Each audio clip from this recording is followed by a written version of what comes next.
सुनो, मौला अली अलैहिस्सलाम कौन है? मौला अली कौन है? मौला अली वो हैं जिन्हें सारे टाइटल, सारे एजाज, सारे गोल्ड मेडल अल्लाह और रसूल अल्लाह ने दिए हैं। अली के बाद कोई अली जैसा बन न सका है। जिसने कहा अली बना दे तो आवाज़ कुदरत आई कि अली हमेशा से एक था और हमेशा एक ही रहेगा। दोबारा आवाज़ कुदरत आई कि अगर तू चाहता है तो अली की बू दूं, तो जिसे अली की बू मिली वो बू अली सीना हो गए। नाम अली, लक़ब अमीरुल मोमिनीन, कुनियत अबुल हसन अबू तुराब यानी कि मिट्टी का बाप। वालिद का नाम हजरत अबू तालिब, वालिदा का नाम हजरत फातिमा बिनते असद। तारीख विलादत 13 रजब, जाए विलादत खाने काबा। तारीख शहादत 21 रमजान, मुद्दत हयात 63 ईयर्स ओल्ड, जाए मुद्दफन नजफ अशरफ इराक। पूरे कुरान में फजीलत की कुल 4 आयतें हैं और याद रखिएगा कि लफ्ज़ फजीलत बहुत आया है और यहाँ लफ्ज़ फजीलत की बात नहीं कर रही, बल्कि कुल 4 चीजें हैं जिस पे लफ्ज़ फजीलत मिलती है। पहली फजीलत सूरह ज़मर, तर्जुमा, जाहिल और आलिम बराबर नहीं हो सकते, आलिम अफजल है, ये है पहली फजीलत। और फजीलत का एक मयार, और अल्लाह को ये पसंद नहीं है कि आलिम के बराबर में जाहिल खड़ा हो जाए। तो फजीलत का पहला मयार इल्म है, तो जिसके पास इल्म होगा वही अफजल है और वही साहिब इज्जत है। अब बढ़ते हैं दूसरे मयार और दूसरी फजीलत की जानिब। सूरह सजदा, तर्जुमा, फासिक मोमिन के बराबर नहीं हो सकता।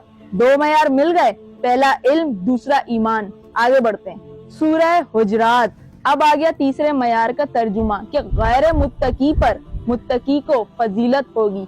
सारी फजीलत मिल गई, पहला इल्म, दूसरा ईमान, तीसरा तकवा। अब बढ़ते हैं चौथे मयार की तरफ। कुरान में ढूंढो जरा, सूरह निसा में, तर्जुमा कि हमने जिहाद करने वालों को फजीलत दी है घर बैठने वालों पर। ये 4 मयार फजीलत के अपने जहनों में महफूज कर लें, पहला इल्म, दूसरा ईमान, तीसरा तकवा और चौथा जिहाद।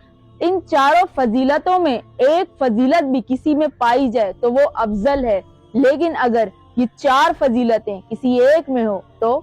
और फिर हमने जब इल्म पर निगाह डाली तो रसूल अल्लाह फरमाते हैं कि मैं इल्म का शहर हूँ और अली उसका दरवाजा है। और फिर हमने जब ईमान पर निगाह डाली तो मेरे नबी ने खंदक में कहा कि कुल्ले ईमान अली है।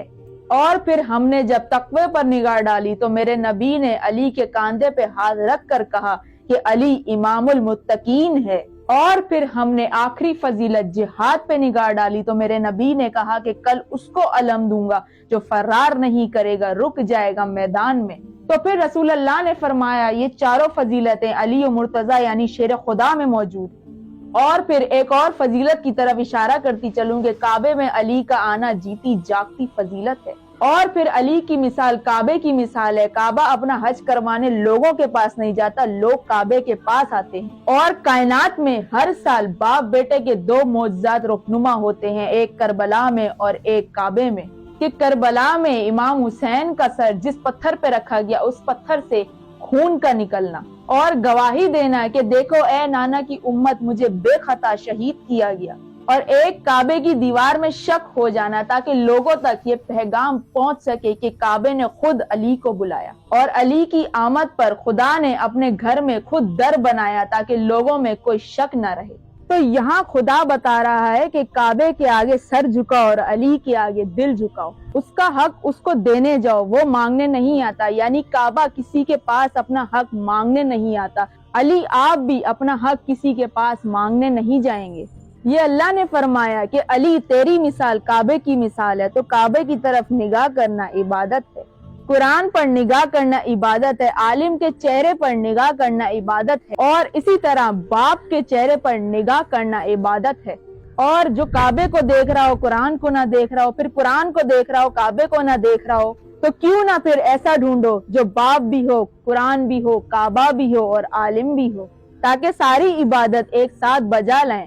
और मैं हद से किसी जात को नहीं बढ़ा रही। अगर खुदा खुद कसीदा पढ़ता हुआ नजर आए कि अली ऐनुल्लाह है, अली असदुल्लाह है, अली वजुल्लाह है, अली लिसानुल्लाह है, कि अली सुल्तान आलम है, अली आला है, अली सफदर है, तो गैरतमंद बाप का बेटा है अली। और तौहीद की तारीफ अहले बैत से बेहतर किसी ने नहीं की। اور بتاتی چلوں کہ علی فضائل کی تلاش میں نہیں جاتا بلکہ فضائل علی کی تلاش میں آتے ہیں۔ اور علی کی تمنا نہیں تھی کہ خیبر کا علم مل جائے، علم کی تمنا تھی کہ علی کے ہاتھ میں آ جاؤں۔ اور یہ بھی سن لیجئے کہ علی کی تمنا نہیں تھی، حل عطا کی تمنا تھی کہ علی کے گھر میں آ جاؤں۔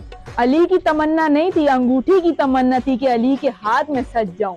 اور اگر علی خود روٹیاں لے کر گئے ہوتے تو علی کی تمنا تھی، لیکن اگر فرشتے خود روٹیاں لے کر آ گئے تو حل عطا کی تمنا تھی۔ اور علی اگر خود کہتے کہ مجھے علم دے دیجئے تو علی کی تمنا تھی، لیکن اگر رسول اللہ خود بلا کر علم دیں تو علم کی تمنا تھی۔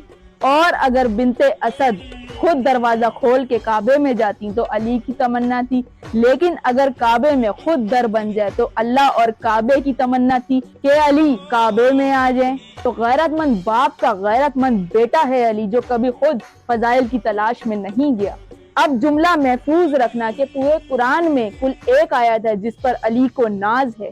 جب پوچھا گیا کہ یا علی تمام فضیلتوں میں سے آپ کے نزدیک سب سے بڑی فضیلت کیا ہے، تو مولا علی علیہ السلام نے مسکرا کر سورہ راعد کی آیت کی تلاوت کی کہ جب کافر کہتے تھے کہ محمد آپ رسول نہیں ہیں تو کہہ دیجئے کہ میرے لیے 2 گواہ کافی ہیں، اللہ کافی ہے اور کتاب کا علم رکھنے والا کافی ہے۔ پھر مولا علی علیہ السلام مسکرا کر کہنے لگے کہ میں محمد کی رسالت کی گواہی میں اس کا شریک ہوں جو خود لا شریک ہے۔ اب یہاں پر لفظ بدل دوں تاکہ توحید پرست میرے جملے پر گرفت نہ کر سکیں کہ علی نے کہا کہ میں اس کے ساتھ ہوں جو لا شریک ہے۔ میری سب سے بڑی فضیلت یہ ہے کہ میں محمد کی گواہی میں اللہ کے ساتھ ہوں۔ اب یہاں پر سمجھیں کہ اللہ نے قرآن دے کر گواہی دی اور ایک نے بول کر گواہی دی۔ غور و فکر کریے گا کیونکہ گواہی وہی دے سکتا ہے اور گواہ وہی بن سکتا ہے جو ہر جگہ اس کے ساتھ ہو۔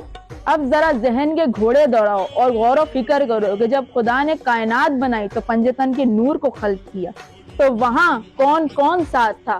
اللہ، محمد، علی، فاطمہ، حسن اور حسین۔